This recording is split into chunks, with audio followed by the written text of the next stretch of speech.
Hi, I'm Karin and I have a big interest in prehabilitation.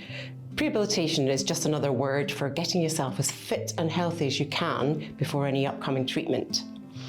If you're watching this, it might be because you have upcoming surgery and you've been asked to think about what you can do to try and help yourself. If you were going to take part in the Great North Run, you wouldn't consider doing it without doing a lot of training. And what we don't realise is that having an operation can be very similar. We know that even a couple of weeks' worth of exercise and changing your habits can have a really big impact on the outcomes of your surgery. You can reduce the amount of time you're in hospital, you can reduce the number of complications you have. It's really very important to try and do something. The less fit you are, the quicker you can change your fitness levels. Doesn't matter what level you're at to start with.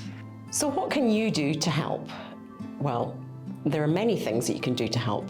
One of the things you can do if you're a smoker is to try and stop smoking. We know how difficult that is, but even a couple of days can have a measurable difference on how you manage after an operation.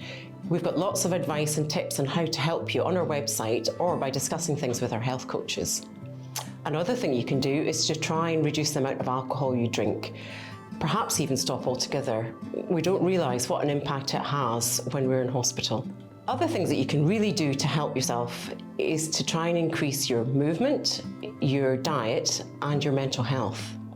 From a movement perspective, you don't have to join a gym. Just doing something, perhaps 2 or 3 times a week, where you're increasing your heart rate, perhaps getting a little bit breathless. The less fit you are, the more you can improve things very quickly. Strength and conditioning is also really important. Again, don't have to be a member of a gym. We all have heavy items at home. We've got exercises on our website that you can look at, just lifting things up with your arms that are heavy to several repetitions, or perhaps in and out of a chair. You can time yourself over a minute to see how quickly you can manage and perhaps see if you can get any better. All of this will be on our website, or perhaps you can discuss this with our physio. From a diet perspective, there's a lot you can do. We know it's really difficult, but just by making a few changes, you can really help. There are lots of recipes and tips online for things that you can look at that aren't too expensive, just reducing the amount of fatty foods and sugars and trying to increase your intake of vegetables and fruit. We have lots of advice online, and you can also chat to our health coaches. Mental health is really important, and trying to keep a positive mental attitude. We know this is difficult when you might be anxious before an operation, but we have lots of tips and advice on how to deal with anxiety, how to improve your sleep. When you're in hospital, a positive attitude means you're less likely to experience as much pain, you'll be up and about quicker, and likely to be home faster.